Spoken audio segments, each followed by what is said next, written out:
Clark Radio, talking about the sports you do and don't know, both within and surrounding Baltimore.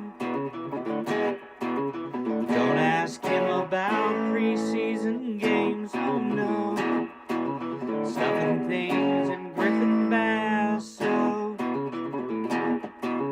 Despite it being on the internet, he can call it what he wants. So, Glenn Clark Radio. Glenn Clark Radio. Glenn Clark Radio.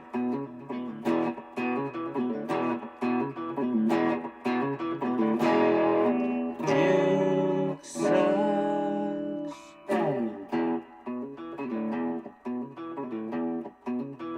Brendan Young's had a great afternoon here in the Lone Star State.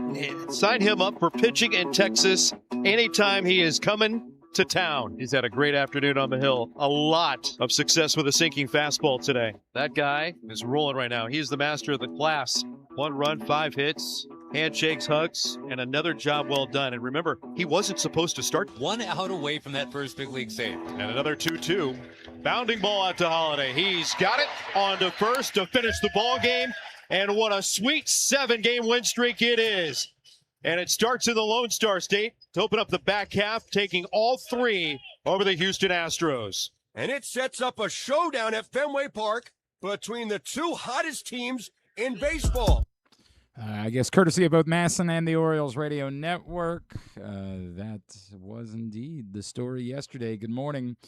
It's a normal time edition of Glenn Clark Radio. I'm Glenn. He's Griffin. I hope you had a lovely weekend. I was outside for a lot of the weekend. I did work a little bit, but other than that, I had a very good weekend. Weather ended up being just fine on Saturday night when I went down to D.C., so that was great. Really, everything was very pleasant, other than John Proctor winning the World Cup poll. That's the only. How long should I wait before sending him the money? I mean, I wouldn't do that. That's dumb. Why? It's not yours. It's his. Nah, I mean, we can won. Maybe we should hold him like ransom or something. Worse, I was watching it with John Proctor yesterday because we went to see Stavi last night. So we decided we were going to hang out beforehand and watch. So I was watching as he was celebrating being the victor. It made it so much worse, man. It just made it the pain. He was like, and by the way, least self-aware guy on the planet. Proctor was like, man, I was listening when we did the draw, and you were like, Proctor got Spain. And I said, yeah, because we don't want you to win. How is that hard to figure out? Son of a bitch, I wanted Barbalace to win. That would have been a good story. He probably would have donated some of the money to charity. Proctor's going to donate it all to buying whatever dumb nerd games he did. God, son of a bitch. Proctor plays dumb nerd games? He is. He's into the nerd games. Used to try to get me to they used to legitimately, I don't even know when I say dumb nerd games, I don't know what I'm talking about. I remember they would always get together on Friday nights, and it was people that I had no idea were into. This is how separated I am from that world. I think I definitely am stereotypical of the dumb nerd game people, right? I'm oh, I know who goes and does that. It's the viral video you saw the guy flipping the table over. I'm like, that's who plays those games. And you don't think of it's also just normal people that go do that. So a group of guys that I was friends with, I knew were regularly getting together to play nerd games. And they would I can feel good about that because they would say, hey, if you ever want to come play nerd games. And I'd be like, I'm all right. One night, I do remember them inviting me over to someone's house and saying, hey, we're hanging out, we're drinking beers, we're playing darts, and, watching, I don't know what it was, something, a football game, something like that. I was like, well, that sounds great. I think I'll go over and do that. And I get over and I throw a round of darts with them and we're drinking. I'm like, hey, this is what a time we're having. And then after one round of darts, they're like, all right, so back to Settlers of Catan. Doesn't sound like that's a bad time. Sons of bitches. How dare you? So, yeah, I was there with Proctor yesterday. Yeah. At his abode as he sounds was like hell. It was rough times. But Stavi was good. That was fun. We enjoyed Stavi. Yeah, the Orioles get the sweep. Bordy will join us in a little bit to discuss it more. And, the big question is, do we believe in the Orioles again? Is this the moment? Is this the whole? I don't know. It's good that they've won 7 straight games. That's an objectively good thing. It's tough when you win 7 straight games and you're still looking up at 500. That's a tough. It's like when we talk about Gunnar Henderson having 17 home runs and still having a sub 700 OPS. Like, it's tough to win 7 straight and still not be at 500 because you realize how much work you still have to do despite the fact that you got the 7-game win streak. The Orioles were never getting back into the picture without going on this type of win streak. That's what happens when you dig yourself a hole this deep. Like, you can't get out of it without a significant win streak. This at least buys them the opportunity to now get out of it. It's a tough conversation to have because you want to feel elated about a 7-game win streak. But the reality is you also know that they scored 3 runs on Friday, 1 run on Saturday, really. The offense isn't fixed. You still don't really believe that they can do this without Gunnar Henderson being at least a reasonable facsimile of Gunnar Henderson. The pitching has been largely outstanding. Obviously, Dean Kramer was not good on Friday, but, they at least got him out of there before it could get any worse. I don't know whether the Orioles are back. I don't know whether we can buy into the Orioles again. I know that this gives them the chance. They had to do something like this to have a chance. They're about to go up against an absolute wagon. It's not just the Red Sox have won 13 straight games. It's that they're doing it while they're bashing the ball. While they're scoring copious amounts of runs. The Orioles aren't doing that.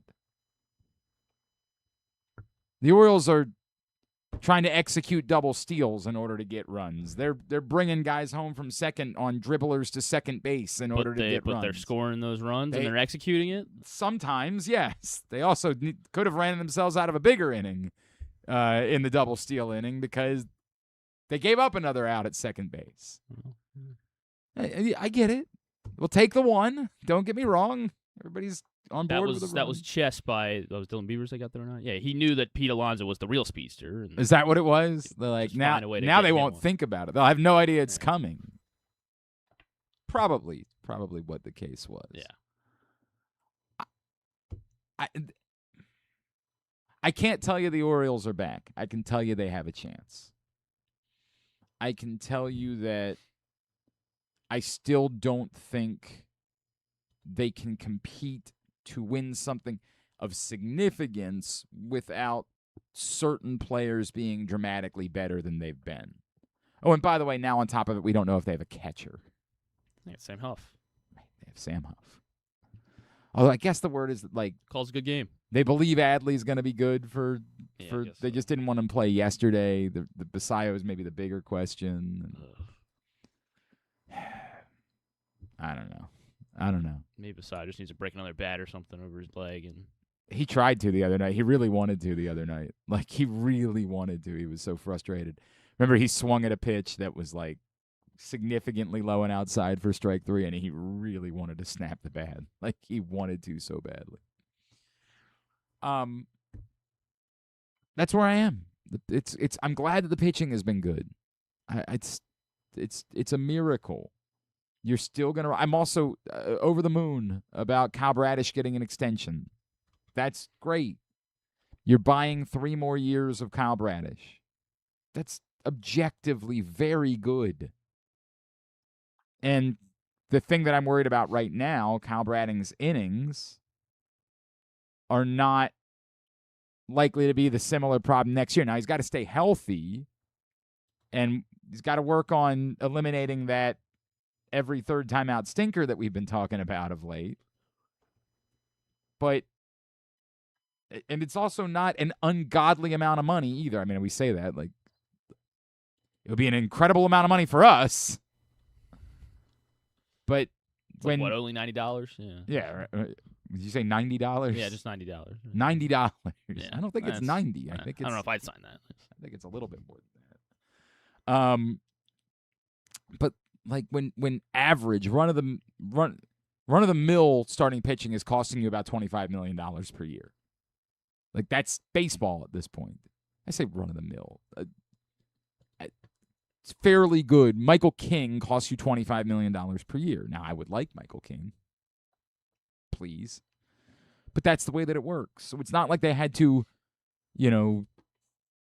I get it. The math works out that they are kind of paying him those numbers in the 3 years that they're the way these extensions work is that they give you a little bit more than what you would have gotten right now and then try to pay you about what you would get on the open market. So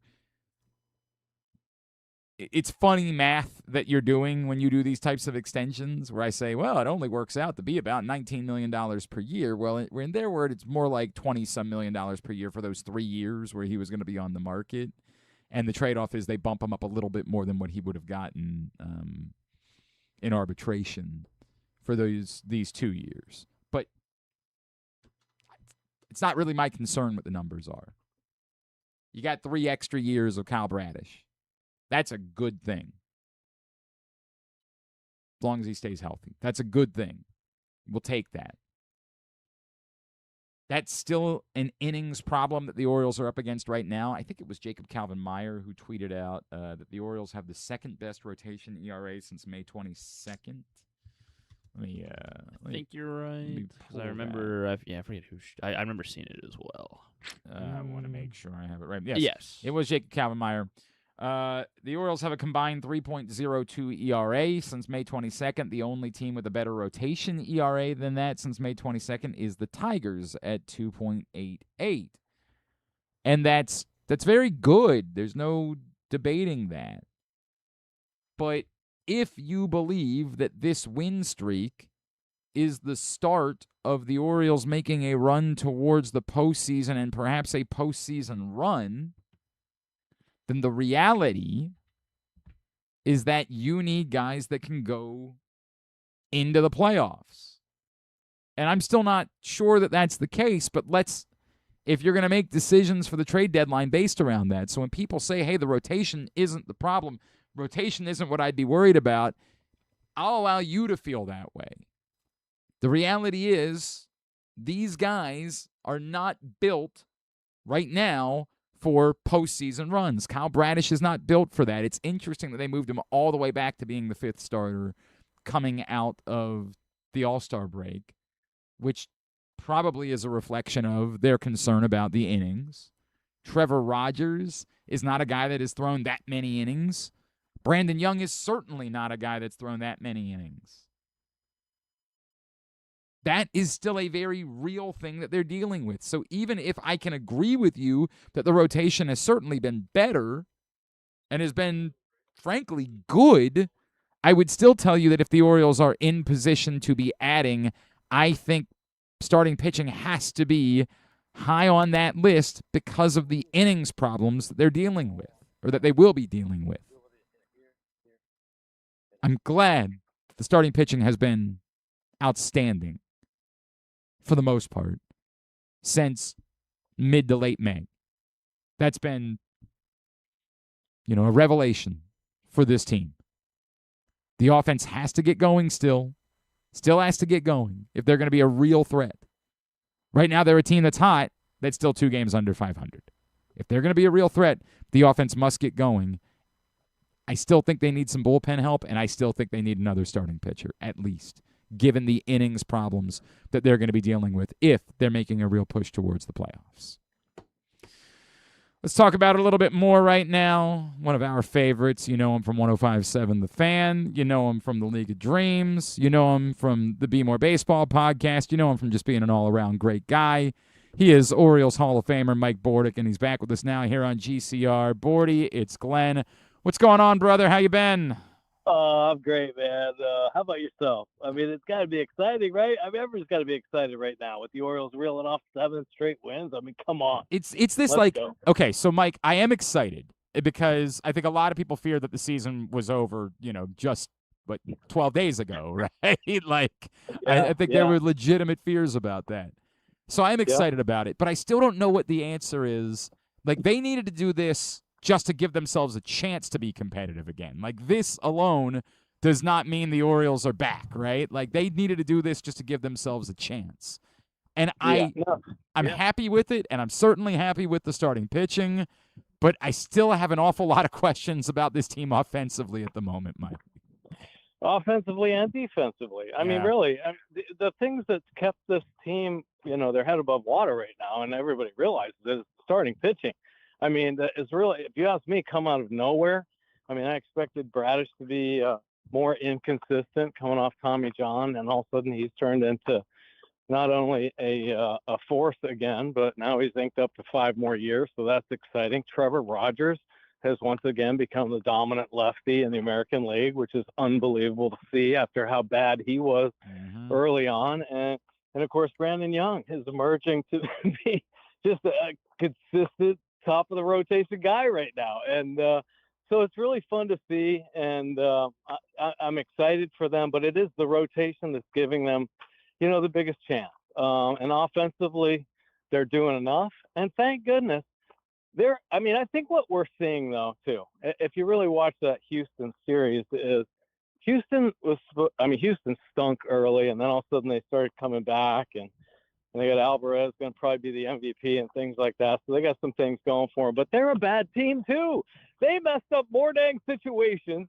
I mean, I could not believe what I was seeing, the amount of walks in pressure situations, the poor defense, the poor judgment that Houston had. I mean, so there is bad baseball everywhere right now. And I'm glad the Orioles are taking a little bit of an advantage of it with a dominant rotation, because it seems like every time I look up, there's 1 or 2 errors on the board. They're giving them extra opportunities. And there are a couple guys that are still very inconsistent offensively. So fortunately, they're able to reel off 7 wins. And now all of a sudden they're looked at as, another team fighting for a wild card spot. I think we're all hoping just get up over 500 and then we'll talk. So we're getting closer and closer. So, but it's been fun seeing them get on this run. We were hoping for it. Yeah, it's way more fun than the other thing. It's way more fun than the wheels completely coming off and now just sort of depression setting in over the course of the summer. Yeah. Way more fun than that. Mike, I know we've talked about it a million times this year, but it's just not getting better for Gunnar. Like, it's not. There are times where you see him hit the ball hard, but the results aren't there. There are times where he just sort of seems to be lost. I don't know. Is there still some chance that, like, he just wakes up one day and he's Gunnar Henderson again? Or, like, what do you make of the fact that it just isn't getting better? Yeah, it's really hard to put a finger on it. I mean, I feel like he's had better at bats. He's hitting more consistent hard ground balls, which is, I think, in my opinion, a good sign.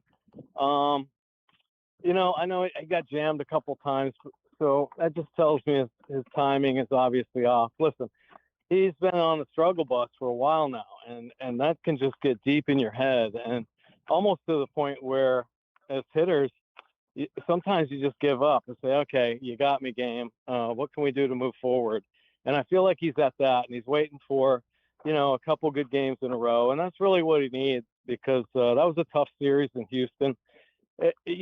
For all the positive things that have really come after the All-Star break, Gunnar is just continuing to be frustrating. I'm not going to say disappointing, because, listen, man, nobody plays as hard as that guy. Just seeing him on base and the way he runs the bases is exciting. I still think he's a young thoroughbred out there at shortstop that's going to continue to learn and get better out there, even though there have been some inconsistencies. But, Yeah, he just hasn't been able to get out of it offensively, and trust me, just from my own experience, when hitting is so much about confidence and feeling good, and you can almost tell that he don't feel good, man. Especially if he hits the ball right at a guy. I mean, everybody's like, "Oh, come on, Gunnar, man!" So he's deflated. So hopefully something can help that worm turn, so he can feel just more confident at the plate, because really that's all it's going to take. And we saw him when he was confident as a younger player a couple years ago, and rookie of the year, and doing so many great things. He was just the most confident player in the game, and everybody knew that, and everybody feared that. And right now he's fighting to get it back, and hopefully he does, because they need him. I mean, if you're talking about an offensive piece that should be there, I mean, you think about it, he did absolutely nothing and hasn't done anything since the All-Star break, but the Orioles are still winning ball games. So, if he can contribute a little bit more, I mean, no telling where this team can go. He is Mike Bordick. He's with us here on GCR. Bordy, obviously we knew coming out of the All-Star break that replacing Blaze Alexander was going to be tough for the Orioles, because, he was the one guy that was a consistent hitter, right? The only guy hitting over 300, which no one does anymore in baseball. They faced 3 righties this weekend in Houston, and they started Kobe Mayo twice in those 3 games at third base. And look, on Friday he got a good hit off a righty, and obviously they put in a lefty reliever on Sunday, and that was insane because what Kobe Mayo is going to do in that spot. But are you good with given Blaze being sidelined, that maybe it's time to take a deeper, longer look at Kobe Mayo against righties and playing more regularly, or do you have enough evidence that says there is just no way that Kobe Mayo should be starting against righties right now? Well, I guess I had a couple of viewpoints on that. I mean, the Orioles have been continue to be the land of opportunity for a lot of young guys, and guys that get multiple opportunities. Now, if you think back to the beginning of this year, most of us had Mayo, Colt Cowser, a couple other guys. O'Neill was already gone, sent down to the minor leagues or something, just because how bad they were. 2 years ago, Kobe Mayo was no longer going to be a third baseman, because Brandon Hyde and Tony Manzolino said he's just not athletic enough to be a major league third baseman. So they moved him out of third and moved him over first, and said we could probably get something going over here. And he ended up settling in and had that really good month, the end of the year last year. But everybody was questioning then, okay, you go get Alonso, so you're obviously not that confident with Mayo at first base. And all of a sudden, Westberg gets hurt, so they just say, okay, well, third base is going to be Kobe Mayo. And I thought, okay, well, that's interesting. Maybe he's made some strides over there. But it certainly didn't take too long for Albarnez to make the decision that Kobe Mayo was not going to be our major league third baseman, and Blaze Alexander ended up getting the run. Now, if you really think that Mayo's going to make that much of an improvement and all of a sudden be an average third baseman, I don't know, man.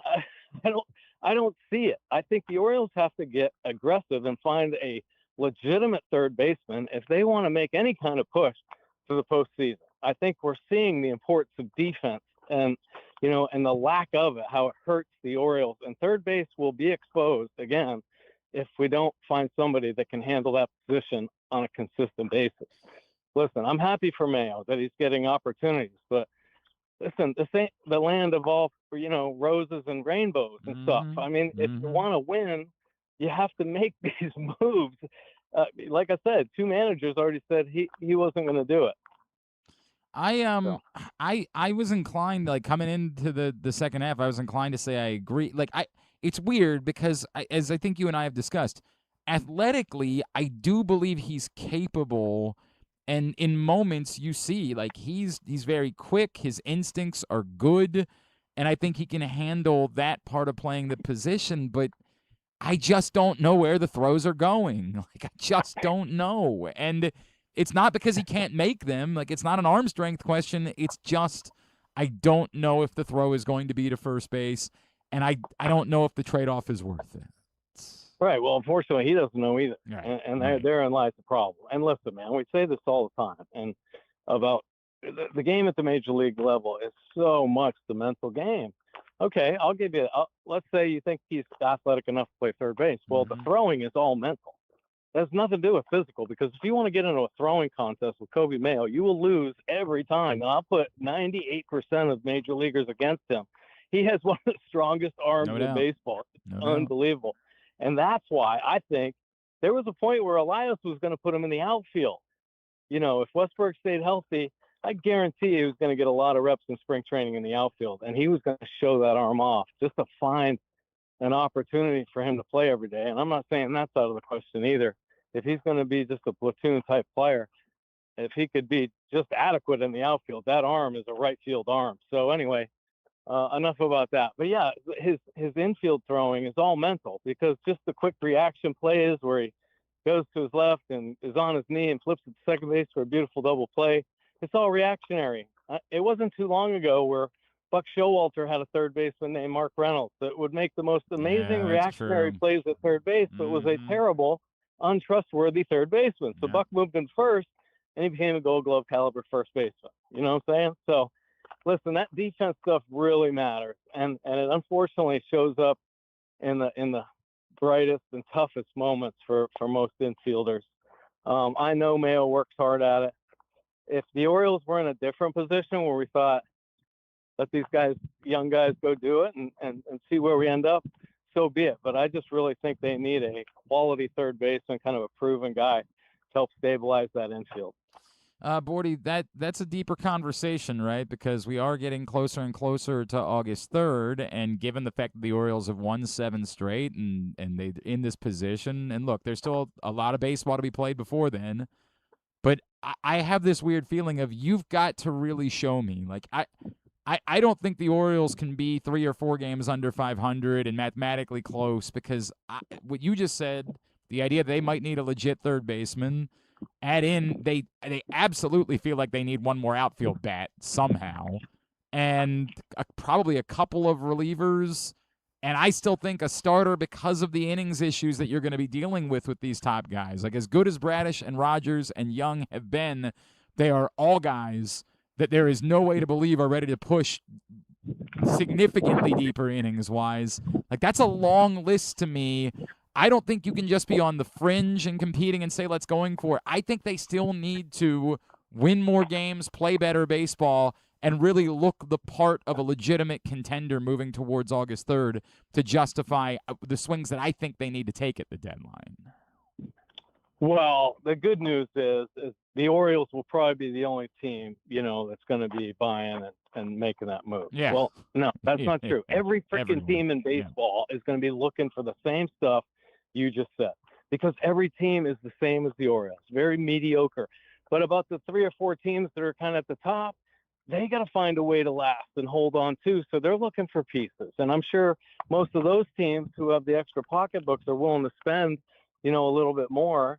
So there's going to be incredible competition right now. And it'll be really interesting to see when the suitors come knocking, what kind of prospects the Orioles are going to be willing to give up to either land a bullpen piece or 2, which is, in my opinion, is the biggest necessity, and it better be a nasty lefty, I'll tell you that, or 2 lefties. That's a priority. And if they can get other pieces, that would be great. But they got to solidify that dang bullpen, if you ask me. So you're saying that would be your top priority going towards the deadline if they're acquiring. Absolutely. Yeah. You don't win in the postseason without a bullpen.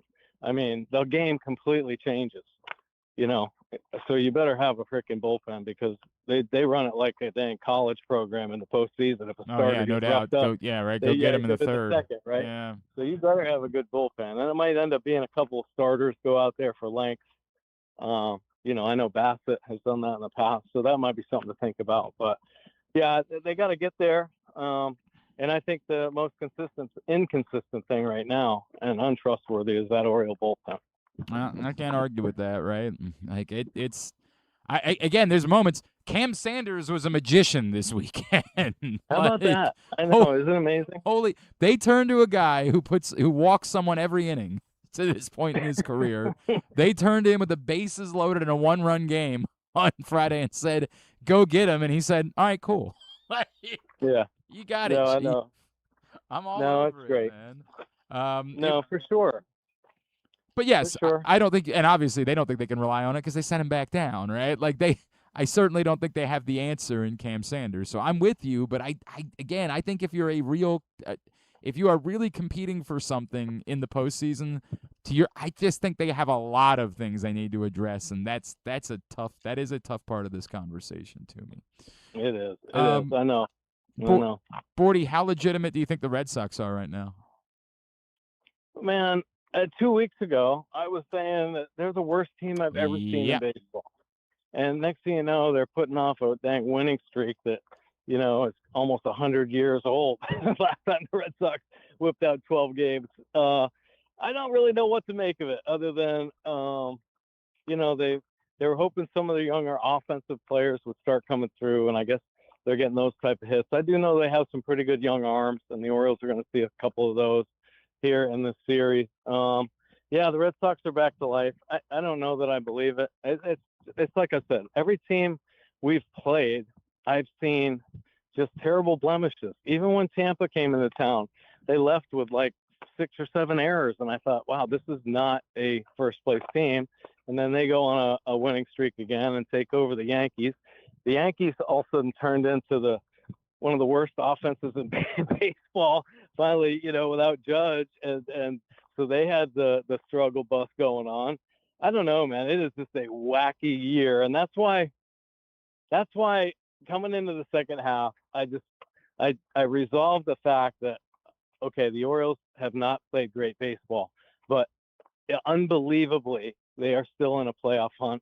So let's try to enjoy this and see what they can do. And if they can indeed pull off the magic and maybe land 1 or 2 pieces that will help them get into the postseason and maybe get a victory or 2 in the postseason. I mean, that's the hope. I think there's a lot of optimism with, just signing Bradish is a great organizational push, I think. So it's one of those things that there's no negative to it. There's nothing. It's just nothing but great.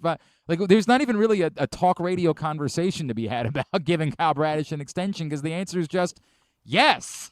Yeah, absolutely. Absolutely. We all know how good that guy is. 100%. By all means. Thumbs up. Yeah. Let's do this. You got a good baseball player. You try to keep him around for a little bit longer. I don't even care if there's somehow like a year down the road where it doesn't look great. That's a good thing for a team to do. We want them to do things like this. Bless them for doing it.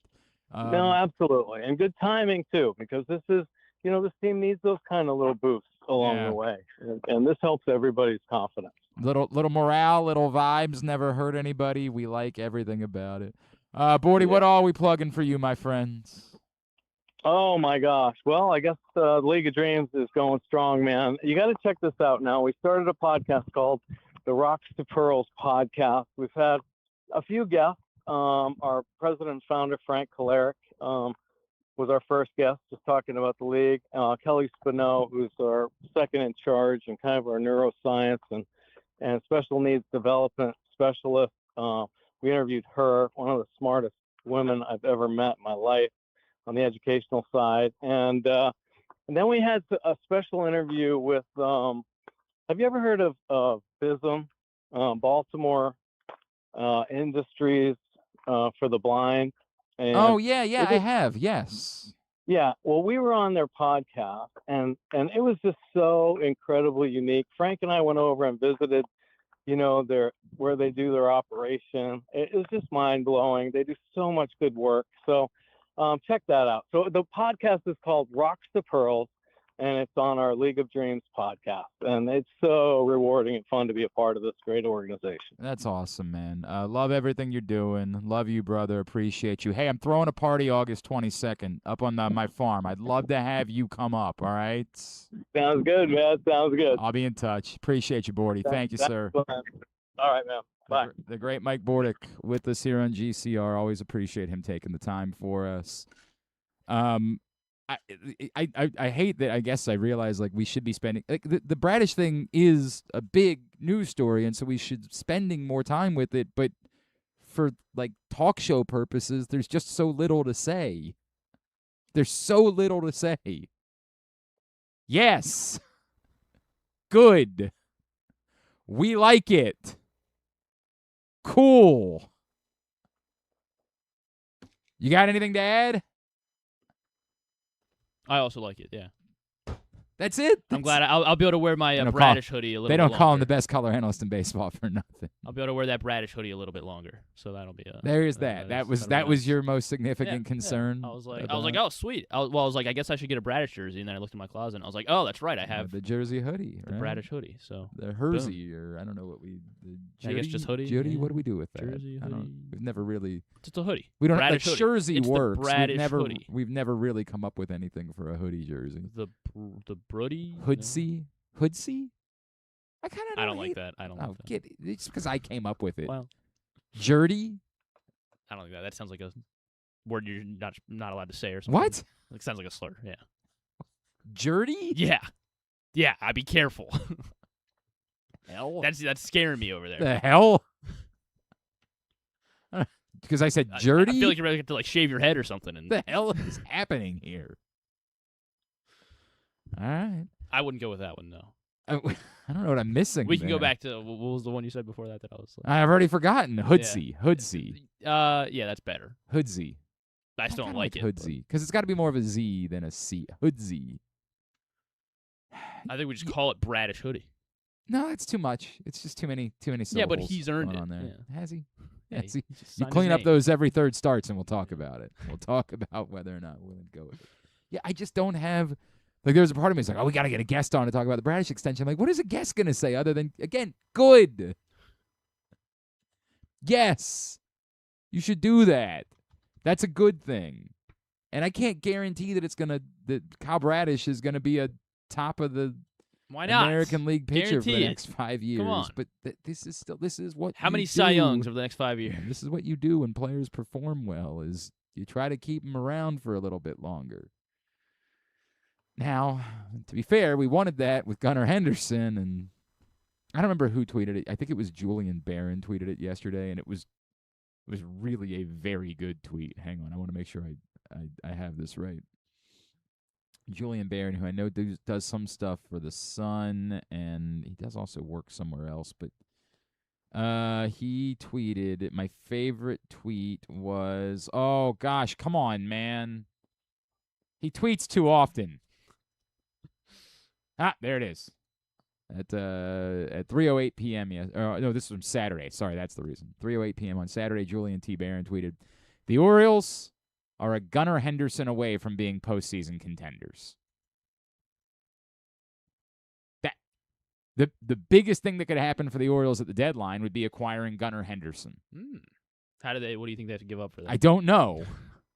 At this point, I'm wondering if you have to do a deal with Satan. I'm not sure. The biggest thing that could happen for the Orioles between now and August 3rd would be acquiring Gunnar Henderson. You know the guy. You're familiar with him. One of the best hitters in all of baseball. If they could acquire that guy, then the Orioles would be very much in it. Now, there's no reason for me to think at this point. We are far too deep in the season. We have too much of a... do I think that Gunnar Henderson is doomed to be this for the rest of his life? No.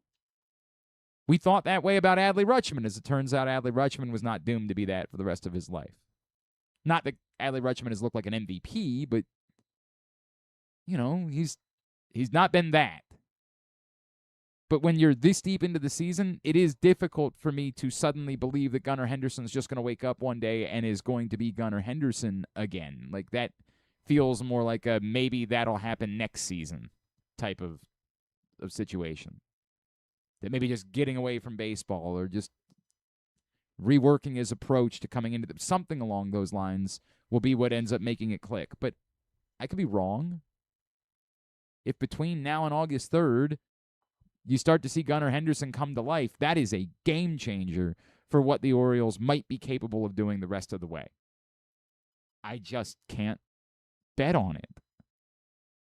Like, it was one thing when I didn't want to be overly concerned about Gunnar Henderson in April, but I'm overly concerned about Gunnar Henderson. Overly. To the point where I don't think that he's going to be Gunnar Henderson before the year is over. Now, that doesn't mean anything. With that and a nickel, you'd have a nickel. he can prove me wrong the way he can prove Tonight. anybody. Yeah, facts. But that's just where I am.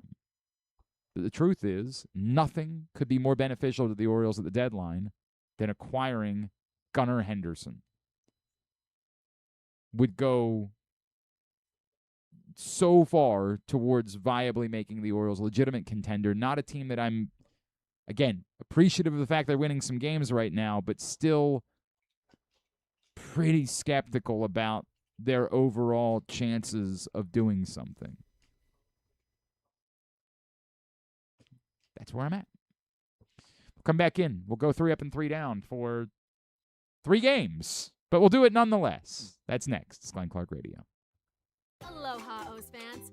Summer is in full swing, and so is Hawaiian Shirt Weekend at the Yard. Catch the O's take on the Atlanta Braves Friday, July 24th and Saturday, July 25th at 7:05 p.m. Be one of 20,000 fans to score a Birdland Hawaiian shirt presented by Old Bay. Don't miss out on one of Birdland's favorite giveaways. Perfect for repping the O's at the Yard, at the beach, and everywhere in between. Get your tickets at Orioles.com/tickets. This is Stan the Fan. You know we talk all the time about our O's stepping up in the big moments, delivering when it matters most. If you've been injured in a car accident anywhere around Baltimore, that's your big moment, and you need someone who delivers. That's why I'm here to tell you about Warnken Injury Lawyers. They fight for Baltimore families every single day. Insurance companies play games. Warnken plays to win. So call 443-RESULTS. That's 443-RESULTS, or go to warnkenlaw.com. When you need results, it's right there in the number, 443-RESULTS. Your car is more than just a ride. It's an investment. At Leading Edge Auto Body in Mount Washington, we've spent over 20 years perfecting the art of repair. From high-end imports to your trusted daily driver, we handle all makes and models with elite precision.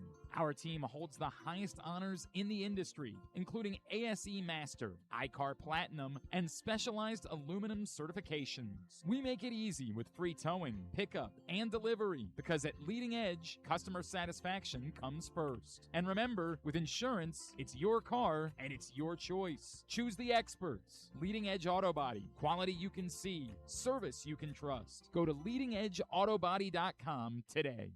When you feel invisible, exhausted, stressed, or anxious, when you have days that just feel too hard to get through, you are not alone. If you or someone you love is struggling with mental health or problems with drugs or alcohol, help is right in your hands. Call or text 988 to get support whenever you need it. Help is here. Call or text 988. Brought to you by Maryland Department of Health. The stars are shining brighter at Live Casino this summer. Celebrate America's 250th with $1 million. Earn entries daily July 1st through August 29th and snap a pic with our game board for a chance to win $100 in free play every week. We'll draw 50 free play winners each Saturday and $1 million winner on August 29th. Light it up at Live Casino. At Arundel Mills, must be 21. Please play responsibly. For help, visit mdgamblinghelp.org or call 1-800-GAMBLER. Gambling can be a fun and entertaining experience, but there are risks involved. If you're planning on betting on the game at the casino or on your phone or computer, know your limit, stay within it. Set a budget and a time to stop. Remember, gambling isn't a financial solution, and it doesn't mix well with alcohol or drugs. Know the risks and have a plan before you begin gambling. For free and confidential services, call 1-800-GAMBLER 24/7 or go to helpmygamblingproblem.org. The latest edition of Press Box is available now. On the cover, Dave LaMonaco profiles Orioles play-by-play voice Kevin Brown, looking at his rise as an amiable mainstay and one of the top voices in all of baseball. Also inside, Antonio Barbera looks at whether the championship window is narrowing for the Ravens veteran core, and our special travel section with a look at sports tourism options throughout Maryland for you and your family to enjoy this summer. Press Box is available for free at over 250 locations throughout the region, including your Baltimore area High's Dairy stores. Plus, you can read the entire issue online at PressBoxOnline.com, where you can also find great betting advice and the best daily coverage of the Orioles, Ravens, and Terps. Contrary to what some people believe, I actually like this guy. when he sleeps. Glenn Clark, Talking Sports. All right, back in here on GCR as continue along on a Monday edition of the program. CountySports.zone is the website for everything you need to know about high school sports here in the state of Maryland. They've got you covered. Any news the rest of the summer, and then helping you preview football season, fall sports season. They'll be doing that. CountySports.zone, proudly sponsored by your local Toyota dealer and buyatoyota.com. Proctor is checking in this morning, again, hoping that we're going to spend more time talking about his triumph, I think, in the World Cup draw. No, we don't want to talk about that, Proctor. We don't have any interest in discussing that. Yes, you won. God bless you. He says Hoodsy sounds Swahili. I don't think so. I think Hoodsy works. I like Hoodsy. I haven't had much time to discuss the fact that yes, indeed, alas, John Proctor was victorious. Nobody likes it, but Ryan Shell was a loser, so we got that going for us. We'll see about getting that paid off. In the end, I don't really have a ton to say about the World Cup final. Like, it was completely one-sided. I mean, Spain was utterly dominant, and you just kept waiting. You're like, but are you going to score a goal? And for a while, it had that feeling of, dude, you can't waste this many opportunities. The soccer gods are going to come back and bite you in the ass, and you're going to lose because of it. But that wasn't meant to be.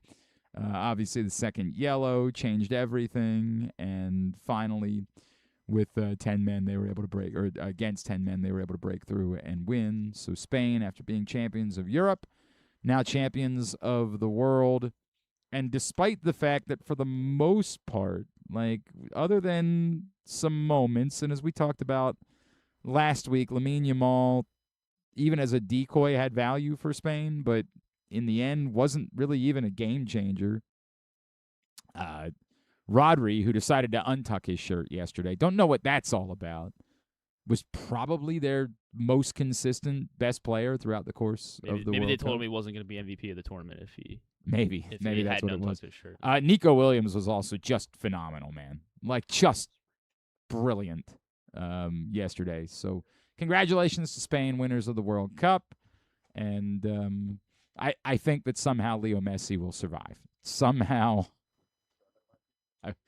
Thank God I don't have to do the type of show today where like, what does this mean for Leo Messi's legacy? Well, he'll have another chance in 4 years. Probably will. 43 years old. I mean, if Ronaldo played till 42, why not? Why not give it a shot? I mean, just have him like be ready in like a PK situation. Just he's right? he's the last Come guy on on the for bench. 10 minutes yeah. at the end of the match. Something along those lines.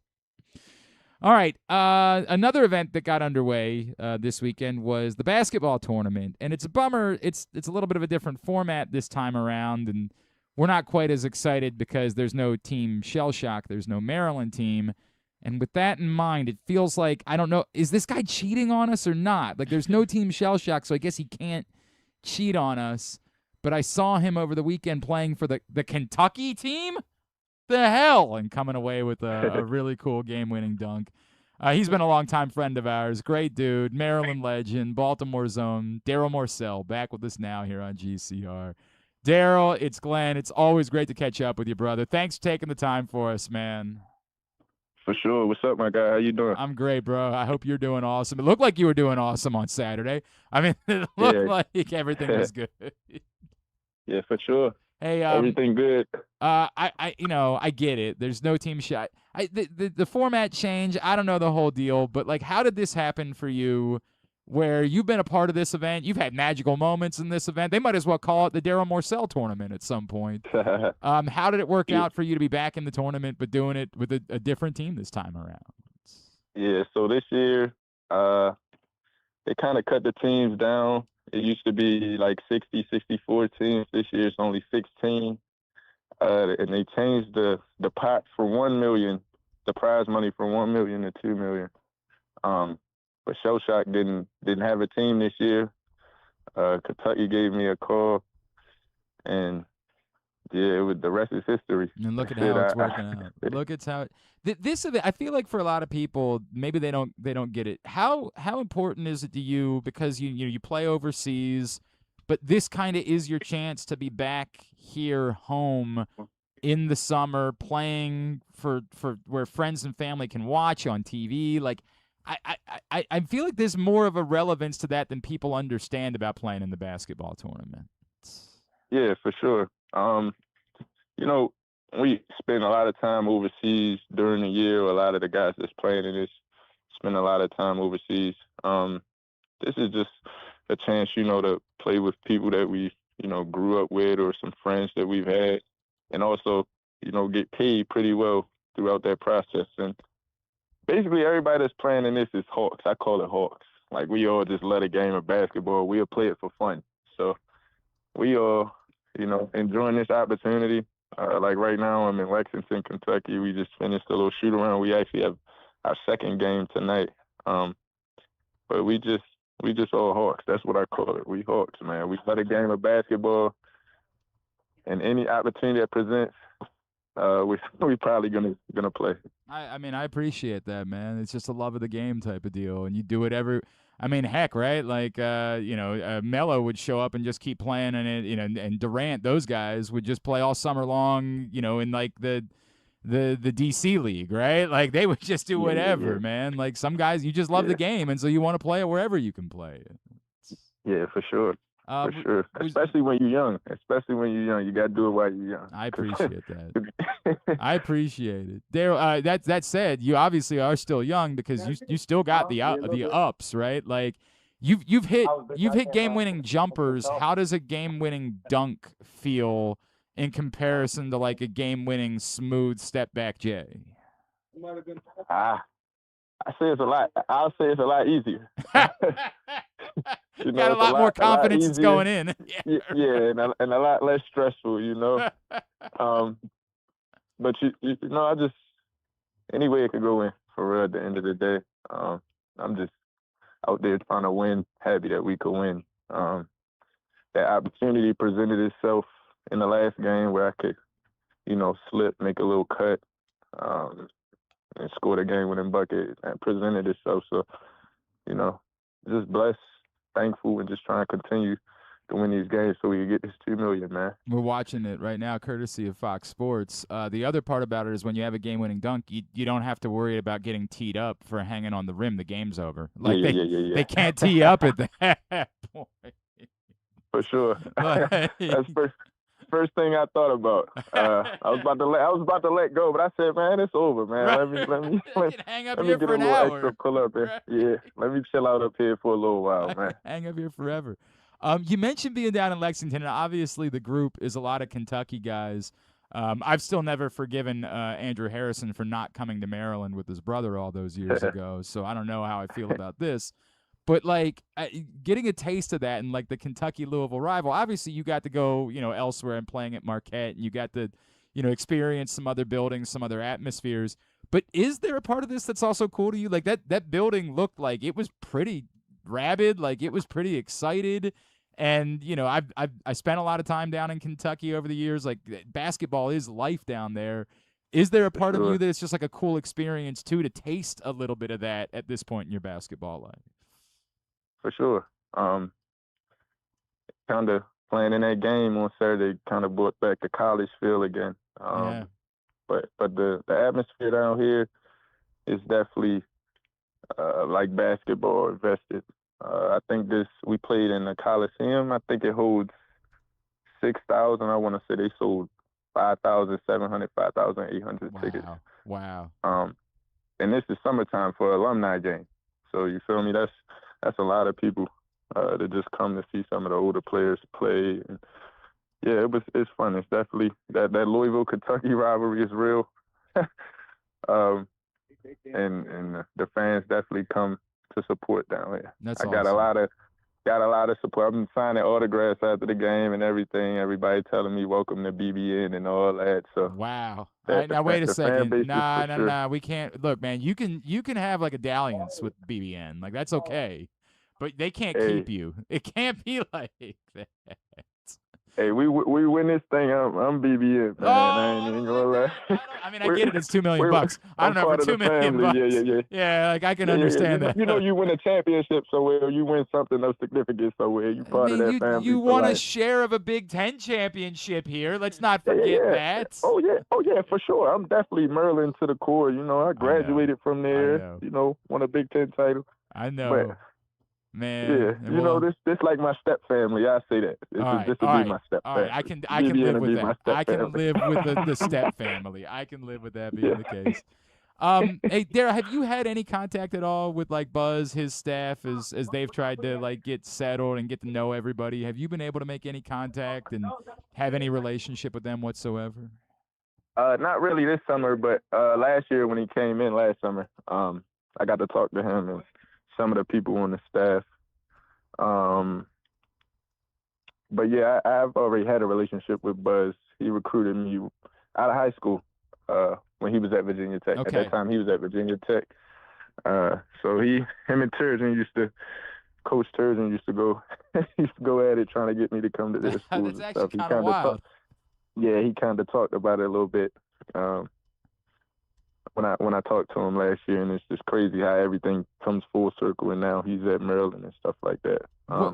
Knowing what you were able to get to know about him when he was trying to recruit you, like where is your confidence level? Look, it was not. We all know it was a brutal year. I mean, it was just a brutal year. It is what it is. Injuries certainly played into it. But where is your confidence level that like he knows what he's doing? He's going to get this figured out. Very high. He's definitely a competitive individual, and I know how he carries himself, and I know how like what kind of players he recruit. So I know they're gonna, put the work in to be ready. He definitely not gonna. I'll tell you one thing. I'm almost 100% positive this year will be a lot better than the last year. Man, from your lips to God's ears. Yes. I can assure that. But I just know how he is, and I know he's a really hard worker. So I'm confident in what he has. I'm excited to see what they bring to the table. And obviously, good to nail a big time local recruit in Baba, and that'll go a long way to getting excitement. And we'll see how that goes. What about you after? So the plans are keep playing for as long as you can in the basketball tournament, and then what's life look like after that? Back overseas right now. I'm deciding. I have basically now I'm deciding between two countries. I'll probably decide like next week, but I'll either be in Romania or Germany next year. So okay. How can I ask? Because I think I might have even told you this story once before.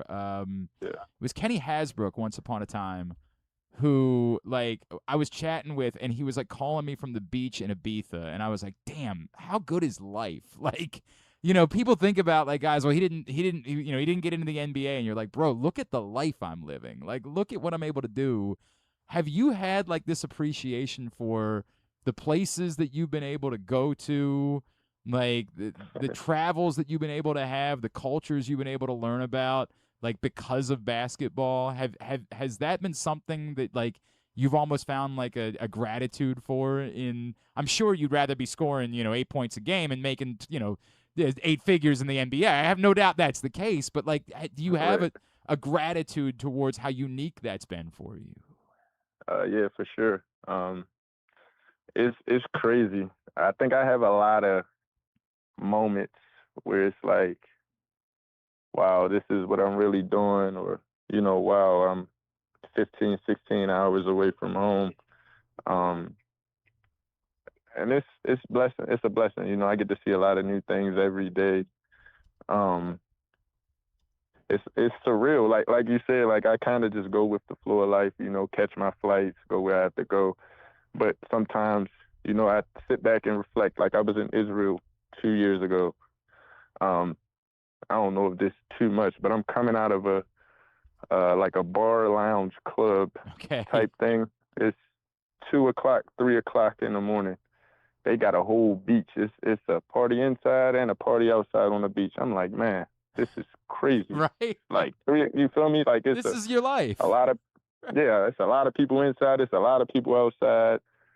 Like, what the world? I've never seen nothing like this in the United States. And it's 3 o'clock in the morning. So, like, sometimes I have, like, moments like that. Like, wow, I'm really doing something that's different. And just experiencing new cultures and stuff. And I enjoy it. Like I said, it's a blessing.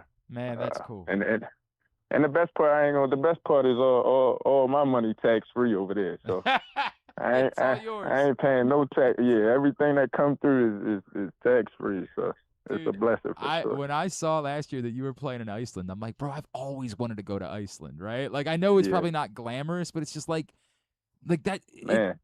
It's somewhere I'd want to be. I'd want to spend time there. No, it is glamorous. Really? I will tell you, it's beautiful. Wow. It get cold there. It get cold in the winter. But just like the landscapes, I would say, like they have active volcanoes. You know, the northern lights are out often.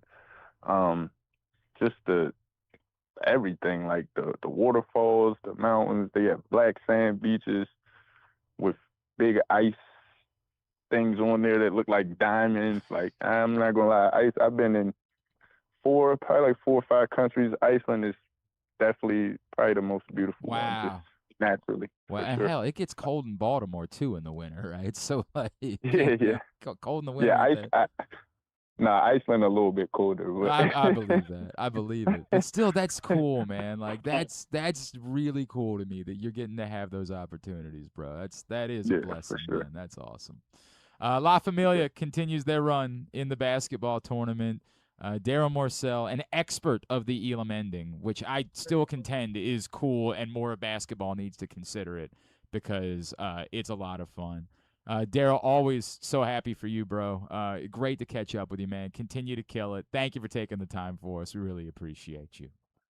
Yes, sir. You know it, my guy. You know it. Appreciate you for having me. Thank you, I get ready for this game tonight, man. All right, go get him. I'll talk to you. Go get him. See you, bud. I appreciate it.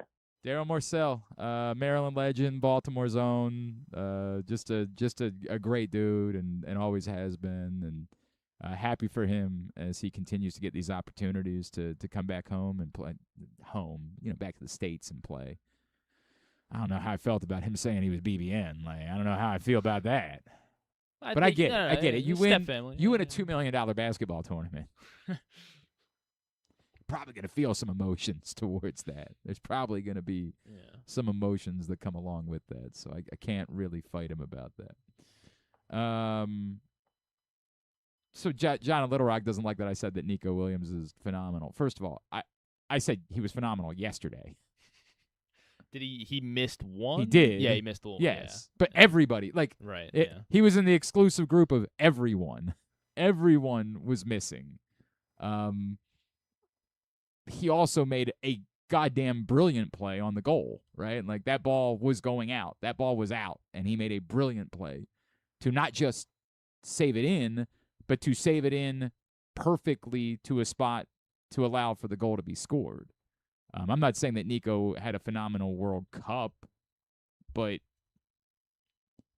he was I think he was one of the top 3 players on the pitch yesterday as far as creating opportunities. I mean, I'd throw Martinez, the goalie. For Argentina, sure. Now, a lot of those were routine saves, but a lot of those were like 100 mile per hour fastballs. Some of them had a lot of heat on them, but were right at him, right?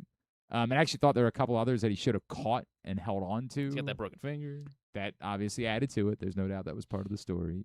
He was definitely very good. I was obviously rooting for Argentina, so that's why I was kind of. Oh, you were. I'm building them up a little bit. Look, Rodri was phenomenal. Rodri to me very much deserving. I mean, like, he was just brilliant, and he was brilliant all tournament. Yesterday, I thought Nico Williams was a difference maker. I did. I thought he was a genuine difference maker in making it happen. The scenes afterwards, like the guys fighting, and then I guess Argentina didn't left without speaking to the media, that sucks. But what are you gonna do? Spain shouldn't have cheated. Is that what happened? Yeah. Exactly. How did that? Like, even the the foul that was called on the goal that was waved off late, I was like, really? And I get it. Like, they did slow it down and show that he stepped on his foot. But I'm like, isn't that just two guys jostling? Like, is that really? And like, the foul was called before the goal was scored, so it's not like they wiped the goal off because of they went back and retroactively added a cheap foul to take away the goal. But I don't know. It just it's a weird game where Argentina was never in it. They were never competitive, and yet the longer it went before they lost a player, you were like, doesn't it just have that, as John points out, like that dark arts feeling? Doesn't it just have that feeling of something goofy's going to happen here? And they, by the way, they definitely had their chances. They had lots of chances late. I'll never understand, like, these teams that decide they're going to sit back. I'll never in my life Argentina couldn't get a shot. And then all of a sudden, Spain scores a goal, and they're like, now let's push back. Argentina couldn't create a chance to save their lives for 110 minutes. And then all of a sudden, in the last 12 minutes, they've got like 3 to 4 legitimate chances. I'll never understand. It wasn't maybe as bad as England, but it's still questionable. All of these teams that score a goal and are like, all right, now let's just sit back, pack it in. And it's a little more justifiable, I think, when there's like 5 minutes left. But yeah, or when their argument, and we're up a player, like like that's their argument, but still it created opportunities. Yeah. Just go score another goal. Just go make it 2. And then it's definitely over. For sure over. I'll never understand that. Yeah, and I know they said it was 12-0 shots on goal for Spain, but I swear to God there was one late in regulation that I was like, how did that not count as a shot on goal? And I guess it's because the goalie came off his line a little bit, but it was going to be on goal. Whatever. It's not. Who cares? We should send a letter. Who should we get the president to? Yeah, that's what Bryson DeChambeau would want. What happened to Bryson had the meltdown after he was they told him he was cheating on Friday. Right, yeah. Okay. And so he melted, and apparently, according to multiple reports, he threatened to call the president during his meltdown. Apparently, he said, that's it. I'm calling, like, Donald Trump has anything to do. Yeah, like, this is and I'll say this about golf. I've got a lot of golf problems. And it's just not my sport. Like, it never will be. Can't show this, can I? If it was NBC, yeah, probably not.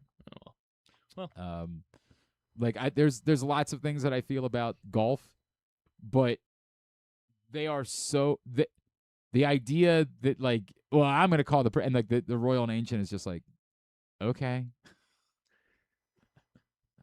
Who else do you want to call? I'm gonna tell my dad. You want to call Spider-Man? Do you want to call, like, who else do you want to call? It's a 2-shot penalty. That's life. Deal with it. I do weirdly appreciate that. Now, I just happened to flick the thing on yesterday for a little bit. Why? You really slowed down? There's nothing else until the Orioles game started. Like, if it had been on up against the Orioles, I was never going to watch an ounce of it, but there was nothing else at 11 a.m. for me to put on. Like, what am I going to do? Watch? Just take a nap. Take a nap? An 11 a.m. Sunday nap. nap. Drive back from Wolf Trap on Saturday. I didn't get home until about 2 in the morning. Oh, yeah, so yeah, what it is. So I flicked it on just when I'm not sure if you're familiar with this. Scotty Scheffler hit 2 of the worst shots I've ever seen in my life. And some bizarre-ass rules at whatever. I don't even know the name of the golf course. I don't. That's how much I care. British Open. At British Open links, some bizarre-ass rules allowed for him to still have a birdie on this hole. He hit the ball to other holes, but apparently because there's, like, the rules are that, like, if you hit it near, like, temporary bleachers or temporary hospitality areas, the shot, like, doesn't count. Because on a normal golf course, those things wouldn't be there. So you pretend like they're not there. It's bizarre. If you can't hit a shot, I still don't fully understand all the rules because God knows I'm not a golf person. But Scotty Scheffler on 17 played the worst hole I've ever seen any human play, and he birdied it. It's the dumbest thing I've ever seen. That's just how good Scotty. So good for the golf gods not allowing him to be rewarded for that. Royal Birkdale, is that Royal Birkdale? think God that's what it's bless. called. Who's telling us that? The Athletic. Oh, the Athletic. Yeah. Wherever. It was, Can we trust Royal them? Birkdale. I think they're a trustworthy source. Embarrassing. So embarrassing. I actually tweeted about it, and Andrew Stecco was like, "God, I hate that you're right." It's like, because he's a golf person. I was like, if these are the rules of golf, then the sport is worthless. Like, it's a worthless sport if these are the rules. That you can hit 2 balls across the pond. Like, he basically hit them to Canada, and yet they just said, let's pretend like that never happened. And he got a birdie out of it. It's shameful. I had forgotten the gentleman's name until this morning. Ryan Fox was the winner of the British Open Championship Open. So congratulations to whoever that is, allegedly from New Zealand. Oh, Kiwi. I'll give him credit. He plays quick, man. Like, he was waiting for somebody ahead of him to hit on 18, and as soon as that guy hit, he just walked right up the ball and smacked it and hit 3 brilliant shots on 18. So congratulations to whoever that guy is for winning the Golf British Tournament Championship. That's good for him. Sports. Yeah, I've now covered golf. Big golf guy. Add this to your reel. Big guy. You know who it was a big weekend for? Yeah, it was. And the Trump. And both of them. They both put up 20, didn't they? Yeah. They both. 41 goals between the two. Hell yeah, brother. And Rob Pennell was the best player on the pitch.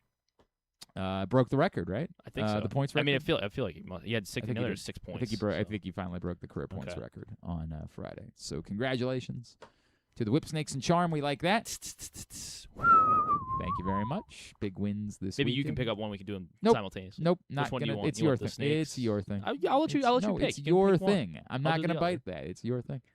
But it might sound cool if we get them going at the same time. And was there anything else this weekend that was? Oh, I guess Morgan Wallen? Tom Brady's got the divorced dad energy. Yeah, we don't need to say about Morgan. Morgan Wallen came to Baltimore. You guys, if people came to town and Brady's spent best money in friends with Baltimore. Ray Lewis. Yeah. Look, Morgan Wallen ain't never gonna be for me. Maybe you're an LFL. Rex Ryan is apparently. Morgan Wallen's racism somehow to me isn't even the worst thing about him. It's his music. It's god awful. You hate his music? His music is as bad as anything I've ever heard in my life. I don't hate his music. It is unlistenable. I can't. Then unfortunately, I can't even get to the part where like he's a racist or I just loudly uses the N-word. Like I can't even get to that part because it would require me to see through. When's the last time he said that? No, it's a good point. If he only says it every so often. Well, I don't know. I didn't know it's he just ever okay. did, I guess. Yes, very publicly. Recently? A few years back. I don't remember how long ago exactly. It might have been around the pandemic. Would appear Ray Lewis forgave him. Okay. Look, man, lots of people spent lots of money in Baltimore this weekend. I like that.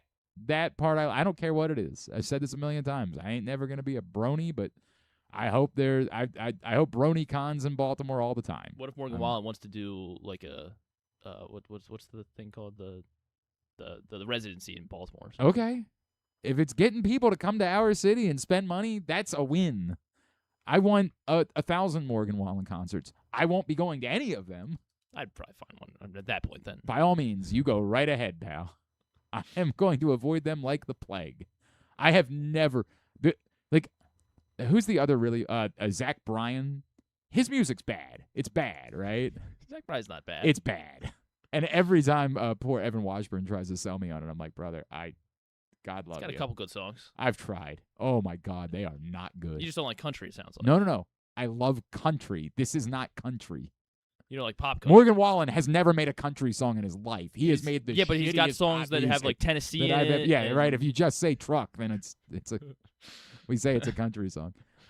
It is wretched. I mean, it is unlistenable type of music. I don't think Zach Bryan's any good, but I would still even put him above Morgan. Like Morgan Wallen is as lowest common denominator as it gets for music. Jeez. It is so bad. Well, you like Post Malone though. No, I don't like a true country artist. A true country artist. Jelly Roll, all of these guys. Tyler Childers, that's country music. I'll listen to it every day of the week. Noah Khan's in D.C. this week, and like I did regret. Like I should have gone. Noah Khan's phenomenal. Like that's good. This just ain't it. It's awful. All right, It's well, I disagree. truly but, abominable. Yeah. He wore a Cal Ripken jersey. Again, you don't understand what I'm saying. I hope he plays 6 billion concerts in Baltimore. I hope he brings in every person from all over the planet to Him our and Zach city to Bryan. spend money. I hope they do it. Nothing but. I hope the month of August is nothing but awful Morgan Wallen, Zach Bryan concerts. Except for when we have a preseason game, obviously. No, cancel those. No. I don't want them. We need the preseason. Play them all somewhere else. Bring people into the city and have them spend money. Preseason games do that. No, they don't. I want that forever. Forever. Thank you to all of you who came into town this weekend. It's amazing how many people will never go to Baltimore until Morgan Wallen's in Baltimore, and then they'll spend a whole weekend in Baltimore. It's crazy how that works. Oh, I'll never go back there. Oh, did you say Morgan Wallen was going to be there? It's incredible how that goes. May there be a million of them. May there be Morgan Wallen concerts every weekend. They're just never going to be. There's lots of things that are never going to be for me. That one is. I'm trying to think of what I would be more likely to go to than a Morgan Wallen. How does this not give you chills? It's amazing. It's not giving me chills. It's incredible how that works. It just doesn't. Why are we sharing this? I'm good. Because we're talking about it. Wait, is BTS coming to Baltimore? BTS is coming to Baltimore? What the hell? So John Little Rock said, get ready for BTS next month. What was the best part of the halftime? I didn't get to watch it. Oh, you didn't and I get to watch promised Proctor I'd watch it because he was like, dude, it was a fever dream. I said, all right, I'll watch it. I don't know what the. All right, I guess why don't spoil it then? Well, he actually did it Mad Lib style. He was like, all right, think of an 80s pop star. And I was like, Madonna. You know, I genuinely don't. I know BTS was involved somehow. Yeah, BTS. I don't want to spoil it then because there were some parts that were really great. Some parts that was BTS awful. Is playing M&T Bank Stadium on August 10th and 11th. Yeah. 2 weeks, like 3, 4 weeks, whatever. I'm way more likely to go to BTS, and I'm not even a BTS fan. But way more likely to be seen at a BTS show than at a Morgan Wallen show. Like I'd a say- million times I'd say more equally likely. I would not pay money for a BTS ticket, but if like somebody said to me, "Hey," But you pay money for Zach Bryan and no, I try to. Somebody said to me, "How much would someone have to pay you to go to a Morgan Wallen concert?" And $250 maybe. $250. Yeah. What if they just drive? What do you mean? Like you have to worry about your transportation. No. Well, wait a second. What's the trade-off? Is it $250, but I have to worry about my transportation? No, you're not getting $250. If you paid me, this is a rock star. If you paid me $250 and I didn't have to pay for parking, like I would go to it. Well, then. Sure, you could do anything. Basically, I mean, yeah, more you or could do less. anything for $250. More or less. Yeah, heinous things, just truly awful. Commit crimes for $250. Yeah, that's what it would. That's what. Yeah, minor crime, sure. At least, and I'd still have to think about the circumstances, right? Like, I'd have to. I think consider you're kind them. of ridiculous. Brother, I would be and this is a straight shoot. I would sooner be waterboarded, because at least the waterboarding would be content. Although, as it turns out, the time I had to go, this is a great question. Would I sooner go to a Smash Mouth show again or a more? Because remember, we listened to a Morgan Wallen album after the show. No. That's not going to be occurring. I survived. Everybody forgets this, but I'm a 2-time Smash Mouth concert survivor. Well, it only counts one because what's his face passed away after the first one. Should you say survivor or veteran? No, survivor. Very much a survivor. Smash Mouth veteran. And the first one I did content with, and it killed. Like the content was great. And then Smash Mouth reached out to me, and we nearly did Thanksgiving together. But I would sooner go to Smash Mouth, which is not music, than I would go to Morgan Wallen. They're both musicians, yeah. Something like that. They both create legally speaking, catchy songs. I'd go to see that I would sing my along son's to favorite band, either. the Blocks Boys, before I go. Who are the Blocks I don't even Boys? know if they're real. It Like might be Roblox AI. or something? It's all songs about Roblox. Straight shoot. And I would sooner go to that before I would. I'm sure they put together something. I don't know. Solid. It might just be AI. It might. That's the guy. What was the viral song? Oh, the San Juan. That was just AI. The first night in San Juan, me-ho. That was just AI slop. Children That's of all the it was. Fortress. What is this, Blocks Boys? Yeah. You're looking into it? Are they a real band?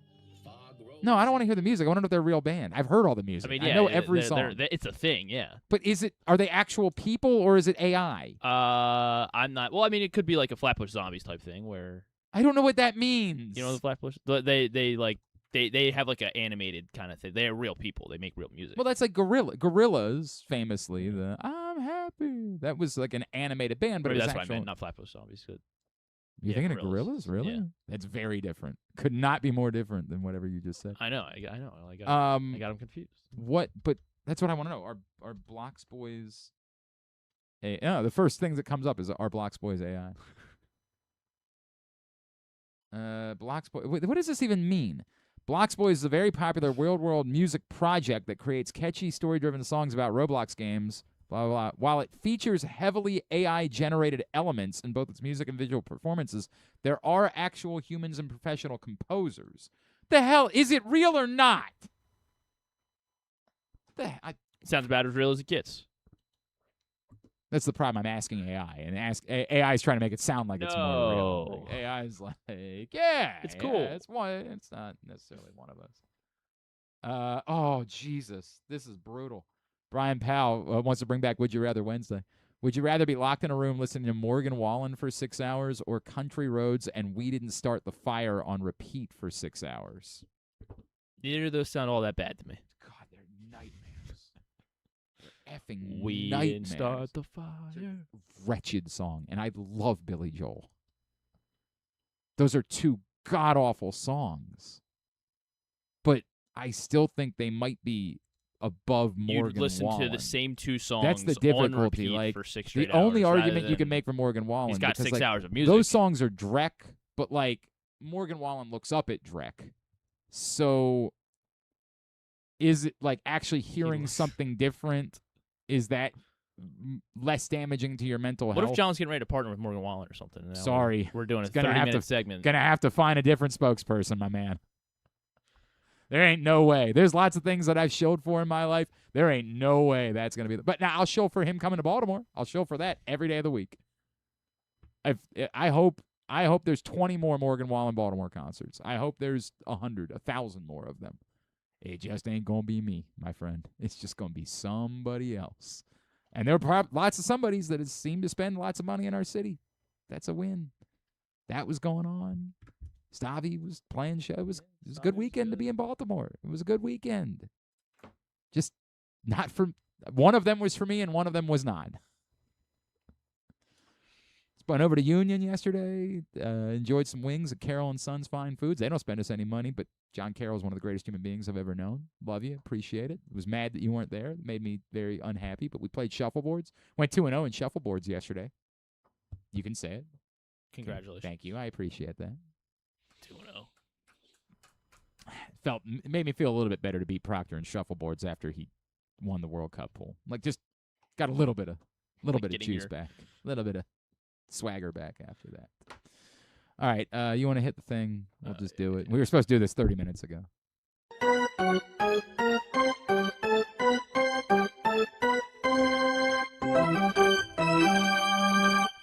Three up. And 3 down. 3 Up and 3 Down is brought to you by the Stan the Fan Variety Hour. And Stan, Ross, and Luke will be back this afternoon talking baseball with you. Facebook.com/PressBoxSports to watch it live at 5 p.m. If you miss it live, YouTube.com/PressBoxOnline or PressBoxOnline.com/video. As always, Stan's shows are brought to you by Warnken Law and the Costas Inn with 2 great locations, the OG in Dundalk, the new one in Timonium. Only 3 games to cover, but it wasn't all that difficult for me. I thought it was you know what? There was one guy I felt bad about leaving off the up list. I felt bad about leaving Dylan Beavers off the up list, but he did get thrown out at second base. And again, it was a sacrifice. That's right. I understand. Otherwise, it was pretty simple. Actually, you could make an argument. Look, Tyler O'Neill got up on the board on Saturday because he made the throw and, legally speaking, had the game-winning RBI. You know, you're never gonna believe this. Wink, wink. There's no way he's on your list. I mean, he won the game on Saturday. There's no way. Trevor Rogers is number 3. They only played 3 games. There wasn't. I a lot understand of that. options. No, there were 3 really easy options for the up list. All right, They sure. couldn't have been easier. Cam Sanders is on your list. We'll get to it. Trevor Rogers is number 3. No, he's number 2. Okay, you can let him be number 2 all you want, but not putting Cam Sanders on your list is insane. It's utterly insane. I mean, he might not ever be an Oriole again. Great. What Cam Sanders did on Friday was magic. Yeah, I don't know. I couldn't Trevor believe Rogers they did that. I couldn't even believe they did that. Put him in the game? Yeah. Yes, I couldn't believe it either, but it doesn't change what happened. This is a weird revisionist history bit. Like, well, but it was crazy to put him in the game, so let's pretend like what happened didn't happen. And then he turned around and not only got the save on Saturday, but he did it without even allowing the ghost runner to score. Like, I get it. That ghost runner didn't even matter at that point because the Orioles were up by 2, but it didn't even score. He had an inherited runner on second base and didn't allow it. Cam Sanders was magic this weekend. It was impossible how good he was. 3 is Trevor Rogers, who was good, but, still did put 8 guys on base. It's not the end of the world. He seems to know how to kind of work around it as well. Yeah, Trevor Rogers was very good. Yeah. No, there's no debating that Trevor Rogers was very good. But Cam Sanders was a miracle. I mean, I guess Cam you're right. Sanders was insane. So was Tyler O'Neill at getting. I mean, he hasn't. Cam Sanders doesn't get that opportunity. It was Tyler O'Neill not the thing that happened on Friday night, which was even better. Saturday was good. Friday night was impossible. They put him in with the bases loaded and 1 out when all he's ever done in the major leagues is walk guys. And he said, I got you. Strike out, pop out. Nothing that was even threatening. It was incredible what he did on Friday night. Cam Sanders absolutely has to be on this list. All right, he's not on my list. It's nuts. Because I mean, I thought pigs would fly before I had Tyler O'Neill on my up list, and he's my number 3. I really debated whether Rogers Tyler O'Neill should even be man of the match on Saturday, but I get it. Like, it was salvaging. And the fact that there were only 2 outfielders, he did have to come over. I think I'm just such a sucker. That's a fairly the ball was not hit very deep. There's a real question as to whether or not they should have even sent him because it was only the first out. Like, let's see if the next guy can't hit it further, let's see if we can't. If there's 2 outs, then it's an easier decision to make that you have to send him. We can debate this, whether or not they should have sent him. He made a very good throw. Like, I'm not debating that. He made a very good throw and had to come over from right field in order to make the play because they were playing with 2 outfielders in that spot to prevent the ball from getting through. Like, I don't want to take anything away from Tyler O'Neill. He'd probably still be 5th. Maybe he'd be 4th just because it was such a good throw. But, like, the other thing was a dribbler. Like, we can say he had the game-winning RBI, but, like, we're doing a lot. We're doing a lot there. It was a dribbler where, really, the third base coach deserves credit for getting that run home. I get it. Like, it was 2 outs. Put it where they weren't. It was 2 outs, so you're going to have him run, in that spot on like, I get it. Like, Gunnar was moving, but it's still kind of nuts. I was Saturday night. I went to Stabby Saturday night, so I was watching it. I was watching this part on my phone, and that was when I was like, they didn't kick you out for having your phone out? No, they didn't. They were not. I think they knew we were watching. They were not enforcing it very They well. were not. They were not. It was a general suggestion to not be taking. Yeah, I thought I was prepared to lock it up. And, it was. Now we did not. We just got tickets. We did not go ham on where we were. It's the Lyric. It's a small place. Anyway, I shared because I was like, oh my god, I was like, well, bases loaded. This game's over. This game's over. There's nobody out. Yeah, 100%. and high fiving a couple guys who were like, yes, because we were watching it. But so Tyler O'Neill gave I was trying to do the same thing at Wolf Trap where I was watching Mavis Staples and I did not get a whole lot of response back. Nobody else was watching the Orioles game. The same level of interest. Trevor Rogers number 2. I mean, if he can continue to pitch like this, they're gonna continue to stay hot. So Trevor Rogers is my number 2, and then obviously Brandon Young is number 1. He was just awesome. He was awesome. Something about Texas. Very simple. I just realized we were supposed to do down first. Oh, and because we went 3-0, so we're supposed to do the down. Let's just not even do the down list. Yeah, we don't really have to. Although again, Basayo for me is number 3. I hope he's okay, but he was 0 for 8 with 5 strikeouts. So Samuel Basayo is number 3. He was my number 3 as well. Hopefully. They need him back. Yep, 100%. 100%. Dean Kramer number 2. You can say he limited the damage. Yes, that's true. He did, but you can't need 83 pitches to work 4 innings. And you can't give up 7 base runners over 4 innings and be like, attaboy. It was a bad effort from Dean Kramer. Yeah, he wasn't. I mean, like, it's not like he was. I don't like. You couldn't really say Dean was like awful. But he was basically the only guy with an ERA this weekend. So yeah. No, I mean, if you want to say,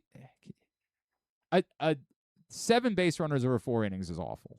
It's awful. I mean, yeah, but he only gave it still comes down to he only gave up 2 runs. Yeah, like but because he only worked 4 innings. I mean, yeah, he but- labored. I mean, like it was bad. If you want to say there's a difference between bad and awful, like I'll give you that. But it was bad. He was flat bad on Friday night. Thankfully, the bullpen was not. The bullpen was outstanding. And then, obviously, Gunnar's number 1, and it sucks, and I just wish that wasn't the case. But he went 1 for 13 with 6 strikeouts. Like, yeah, outside of that single that was yesterday. Yeah, I mean, his at bats were dreadful. Yeah, like just a bad weekend. There you go. That's the 3 up and 3 down. We'll come back in. We'll get a tidbit and tubular to wrap it up. It's Glenn Clark Radio. The stars are shining brighter at Live Casino this summer. Celebrate America's 250th with $1 million. Earn entries daily July 1st through August 29th and snap a pic with our game board for a chance to win $100 in free play every week. We'll draw 50 free play winners each Saturday and $1 million winner on August 29th. Light it up at Live Casino. At Arundel Mills, must be 21. Please play responsibly. For help, visit mdgamblinghelp.org or call 1-800-GAMBLER. Your car is more than just a ride. It's an investment. At Leading Edge Auto Body in Mount Washington, we've spent over 20 years perfecting the art of repair. From high-end imports to your trusted daily driver, we handle all makes and models with elite precision. Our team holds the highest honors in the industry, including ASE Master, iCar Platinum, and specialized aluminum certifications. We make it easy with free towing, pickup, and delivery because at Leading Edge, customer satisfaction comes first. And remember, with insurance, it's your car and it's your choice. Choose the experts. Leading Edge Auto Body. Quality you can see. Service you can trust. Go to leadingedgeautobody.com today. Aloha, O's fans. Summer is in full swing, and so is Hawaiian Shirt Weekend at the Yard. Catch the O's take on the Atlanta Braves Friday, July 24th and Saturday, July 25th at 7:05 p.m.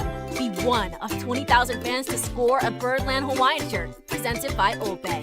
Don't miss out on one of Birdland's favorite giveaways, perfect for repping the O's at the Yard, at the beach, and everywhere in between.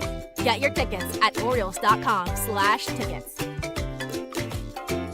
Gambling can be a fun and entertaining experience, but there are risks involved. If you're planning on betting on the game at the casino or on your phone or computer, know your limit, stay within it. Set a budget and a time to stop. Remember, gambling isn't a financial solution, and it doesn't mix well with alcohol or drugs. Know the risks and have a plan before you begin gambling. For free and confidential services, call 1-800-GAMBLER 24/7 or go to helpmygamblingproblem.org.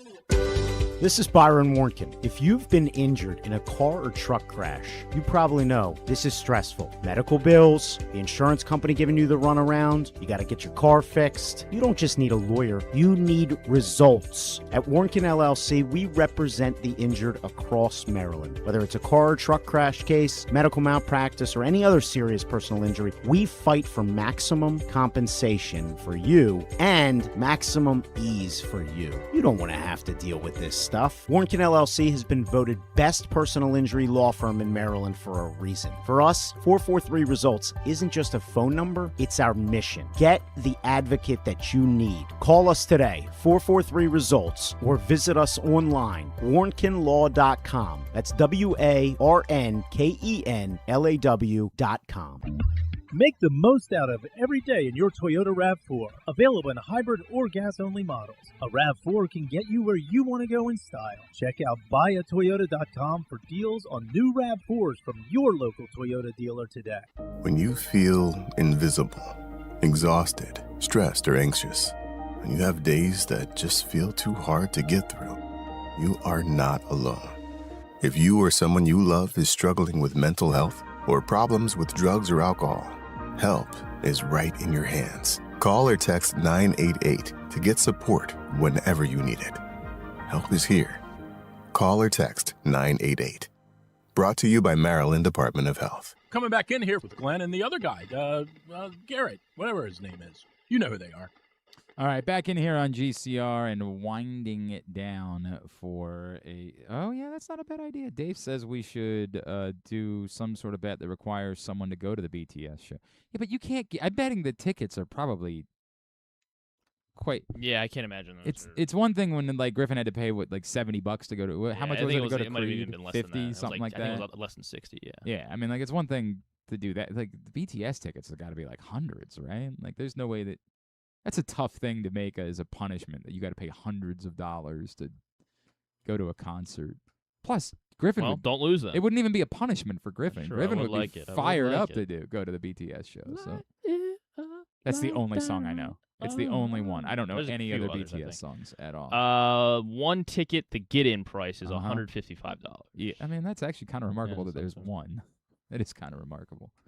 And I don't even know how much it would be a punishment for me. Like, I'm not into BTS, but, like, I don't know. It would at least be mildly interesting to me to go experience it. I don't know. So, yeah, I get the thought. But I feel like... How about, the punishment is they have to buy floor seats for $800. Yeah. Actually, I'm kind of amazed it's only $800. I know, If I'm being... Like, I thought they were the biggest phenomenon in the world. And they're also selling out, like, the whole stage, because their stage is going to be, like, middle in the center? in the center. Morgan Wallen was just doing the end zone. Like, yeah. So they are selling every seat. Yeah, they are big. And then some, because, floor seats. And they are a big deal. Big deal. All right. Anything else that we missed from the weekend that we needed to cover? Oh, we never talked about Ethan Posick, did we? That happened after. Yeah, you're right. Yeah, that happened after we finished on Friday. Immediately after we the finished. show. We did a Friday afternoon show till like 5 o'clock, and then it happened. How 2 about the seconds All Blacks afterwards. versus the Springboks? How much? Oh, those tickets are. I they're know. actually about the same Proctor. price. Wait, what? Like a get-in is $155. Yeah. Jesus. Proctor wanted to go to that, and he was like, "You guys gonna have any giveaways?" I'm like, "I don't think so, man. I think that one's a hot commodity. I don't think that's one they're asking for help with."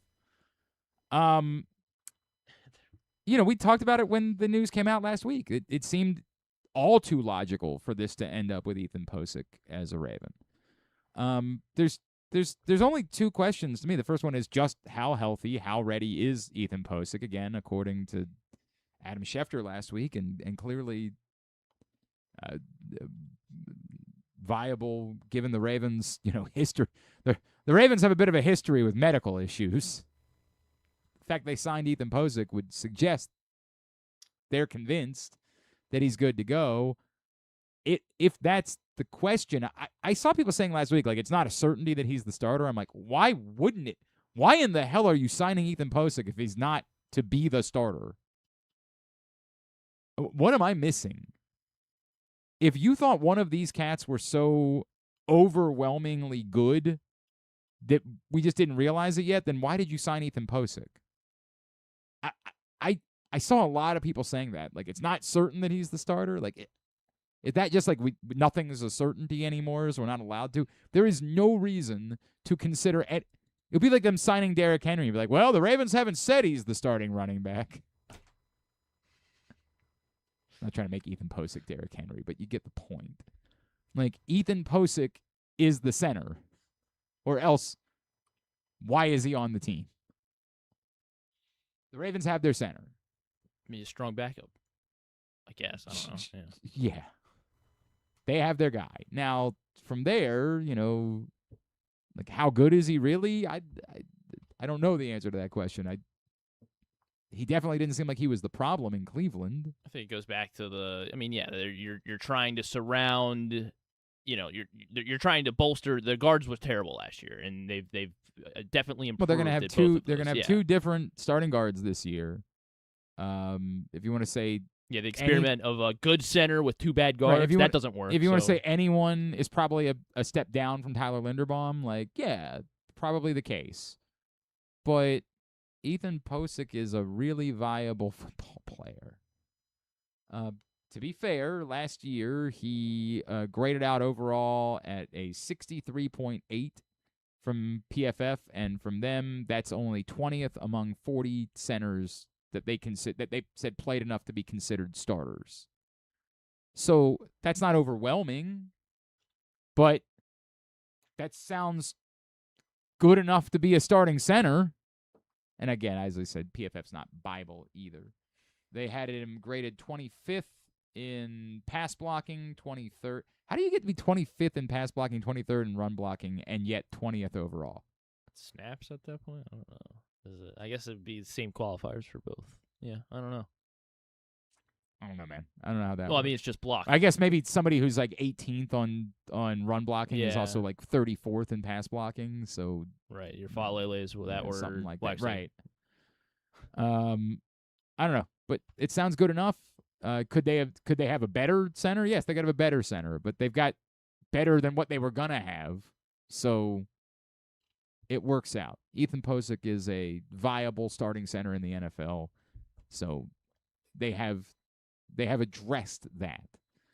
Again, I think now the real question becomes, is there anything else they intend to do before the season begins? And I still think, well, there's the $1 billion Namdi Madubuike. Apparently Madubuike had hosted a camp this weekend at Owings Mills and did not speak to the media, which is weird. So weird. I mean, does he have to? Weird. He doesn't have to, but it's very weird, man. Like, what is the gain here? What is being gained from this? And I say that to say, like, you could have said to Namdi, like, hey, man, you can just say, I'm working hard. I'm hopeful that I'm going to be, like, just not saying anything leads more people to be like, oh, is it not as good as we thought it was? Like, there's just it's so weird. It's so weird. So that's probably the biggest question now roster-wise that faces the Ravens. The second to me is pass catcher. Do you just immediately throw Tez and the rookies in there or LeJohntay Wester is still in that conversation as well, like, as your answers, or do you feel like you need to just grab one more to kind of complete the room, which is, I think, how a lot of us feel. That's where I'm at. I think those are the two biggest. What were the other? I guess Teddy Buchanan is probably the other biggest question. Like, exactly when, is he going to be back, and what will he look like? DeCosta said that he's healed faster than any human he's ever seen. Sure. I mean, but did he say definitively that he's ready to start the season? I don't think he used those words. Yeah, I mean, like, those to me are the, like, if you're looking, as I say all the time, you can't get me to get fired up about training camp or a preseason. You just can't get me to do it. The questions that linger over the Ravens, that, like, will they sign another pass catcher before the season begins? Is Namdi Madubuike ready to play and ready to be Namdi Madubuike again? And is Teddy Buchanan ready to play? Those are the three biggest personnel questions that I have about the Ravens. Then there's other things, like, does one of these rookies, like, Keaton Mitchell being gone, I think we still need to figure out exactly what this looks like. Like, clearly Justice Hill is going to have a role, but you'd like to have one of these other backs step up and be someone who can be a threat, like a real change of pace threat to do something. And so could, like, an Adam Randall break through and get real playing time? Do they think Rashina Ali can be a bigger factor? They obviously love in special teams. They obviously want on the roster.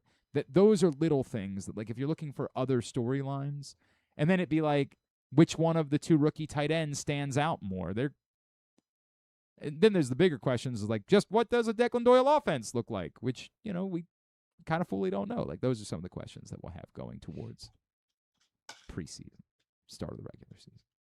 All right, Tidbit. Tidbit is brought to you today by the print issue of PressBox, which is available for free at your Baltimore area High's Dairy stores, any of the hundreds of locations around town where you find PressBox. You can read it all, PressBoxOnline.com. Great cover story all about Kevin Brown, Orioles play-by-play voice. Go pick it up today. Some World Cup stuff for you. The Spain did not trail for a single minute in the entirety of their World Cup run. They become this is the fourth time it's happened that a team has never trailed for a single minute during the tournament. You're kidding me. No. Come on, Mr. Sports. Brazil. No. Germany. Germany in The last time they won, Which was? was 20. Hang on a second. Did they win in this? Have they won this millennium? Yeah, they have won this. Oh, then no, not the last time they won. Okay. 90? No, 90? Yes, 90. Yeah. Germany in 1990. And then another country has done this twice where they have not trailed for a single minute. Argentina. Not Argentina. Italy. Italy in 06? no, Was that 82 and 38. Okay. All right. 1938. You remember 1938? Remember it well. And then hold on, there's another one. What else? Oh yeah, I mean, I guess Emiliano Martinez made 11 saves. He broke kind of felt like Tim Howard against Belgium. Yeah. He broke the record previously held by. Shut up. Gianluigi Buffon. Close. Gianluca Pagliuca. Oh, all right, it was kind of. From Italy. Right. I mean, I guess an Italian 94. goalie. I just picked the wrong Italian goalie. And Mbappe was the first man with double digits goals scored in the World Cup. I didn't watch any of Neither the did third I. place match, and apparently it was the craziest match in the history of soccer. Everyone was like, "Why wasn't this the final?" Yeah, you know. But yeah, is it still real since he played an extra match and with the extra round? It does count, yes. First player to ever win the Golden Boot twice. Okay. Yeah. In the World Cup, at least. Yeah. Cool. And then finally, 300 goals were scored in the World Cup. Only one country did not score a goal. Only one country did not score a goal in the World Cup. Huh. Well, I mean, it wasn't Cabo Verde. We know they scored a bit, yeah. Haiti. Not Haiti. Who did they score on? How about?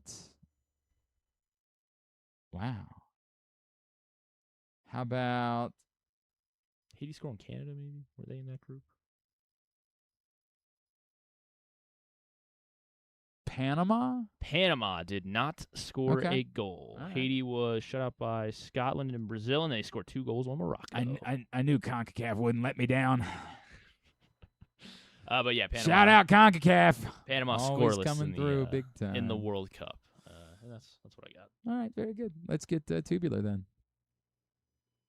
Have you ever thought of taking a cruise to these wonderful destinations with sunny skies and beautiful beaches?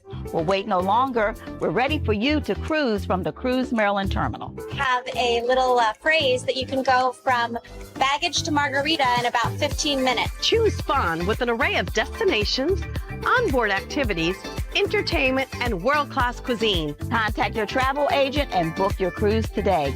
Let your adventure begin. All right, here's what's coming up totally tubular-wise tonight. The Orioles do indeed open up the series of the year. One series to rule them all. Are they saying this is the ALCS preview? That's what some are saying. Yeah. Some are saying.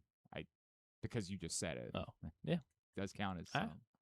I am. Shane Baz, Peyton Tolley, 7:10 first pitch on Masson tonight, and that's it. You can watch Darryl Morsell in the basketball tournament tonight at 7 on FS1. That's what we got for What you. time are the Orioles games at 7 as well? It's really depressing with the World Cup being over now. Like, how did golf and tennis not think to adjust around the World Cup, right? Like, could really go for Wimbledon now. Could really go for something that matters the next couple of weekends. Like, it's just baseball. It's just nothing but baseball, which is fine until you get to like a night like this Thursday night. The Orioles are off. We might be leading with Ike Barinholtz filling in on Kimmel. There is just nothing going on. Non-sports. You want me to look ahead to see what's Thursday, or I guess we save it? Ooh, No. there's a big one Thursday. Oh? All right. Yeah, there is. All There right. is. I'll save it. A new Sharknado. No, season 13 of Impractical Jokers. I can't believe I'm saying this. Good enough to lead. That's how bleak Thursday is. American Ninja Warrior tonight as well. Season 15 of King of the Hill is on Hulu out today. I did watch the last one, so I probably will watch this one. And then what do you want? You're gonna. I have haven't like started. I got to get into Widow's Bay though. I have to start. Oh watching yeah, it. I heard that was really good too. Almost to the point where I'm gonna have to subscribe to Apple, and I hate that. Are you having like a watch party tonight for this because you're featured? I assume it's the season 8 premiere of Ugliest House in America. So, jeez, you taking a shot at my house? No, I mean, well, I think you'd be Ugliest wouldn't you Man be in honored? America, all good, but you're taking a shot at my house?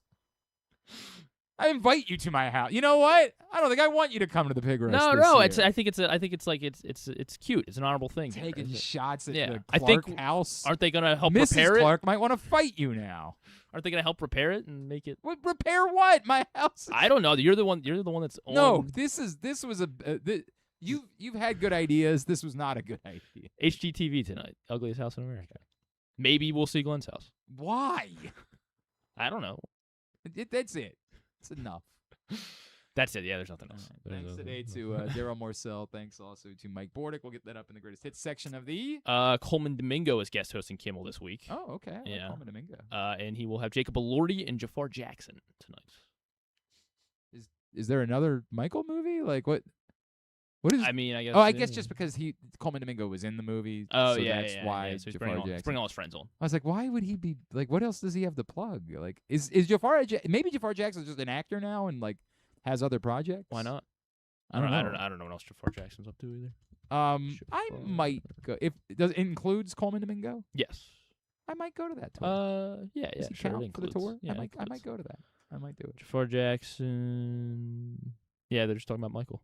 I mean, that makes sense. I mean, obviously, Coleman Domingo played Joe Jackson, of course. Would you go to that? Would you go to the Elordi Jackson Domingo tour over Kevin Hart and DJ Khaled? Yes, I would. Definitively. What? I would go to DJ that. Khaled? Everything Kevin Hart? about Kevin Hart, DJ Khaled With just Fallon? sounds that sounds like Fanatics Fest to me. That just sounds like fake, bogus bullshit to me. Like everything about Jeez. Fanatics Fest. We almost got just through the whole looks show, I think, without an wretched. SHIT. No, I said it Oh, you earlier. did? That's why I Okay. said it this time. I'd already wasted one earlier today. I talking about Morgan Wallen. Everything about Fanatics Fest just Rito went up there this week, and I'm like, oh god, that just looks and sounds like a nightmare. And then all the People went, dumb Tom Brady. God, Gosh, what? I can't believe it. He's like just You're openly flipping off people. A-list celebrity. Why? Logan Paul's gonna kick his ass. Why drag yourself down to this? Logan Paul's Why? who you got? Like, you could be Tom Cruise. You could be football's Tom Cruise. Just be handsome and call football games and not do this is so unfathomably low rent. Look, man, it's your life. You can do whatever. You can sell yourself out to whatever you want to sell yourself out to. But this is so deeply embarrassing. So deeply embarrassing. And it just... Are they going to headline SummerSlam, you think? Headline SummerSlam. So bad. So bad. I mean, the far more likely scenario is there's someone that's going to wrestle on Tom Brady's behalf. Who do you think's going And to then step Tom up Brady for will Tom get Brady? in and like throw a punch, you know? I don't know.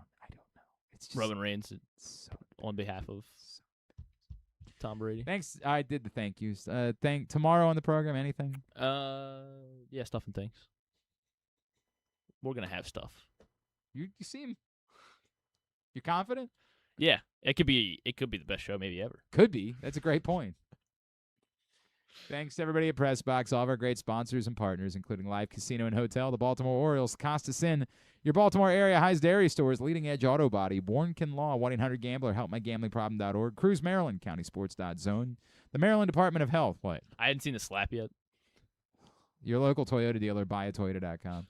Thanks to Griffin, at Griffin_Bass. Follow us, Twitter, Instagram, and TikTok at Glenn Clark Radio. Have a great Monday evening. Go Birds. Duke sucks.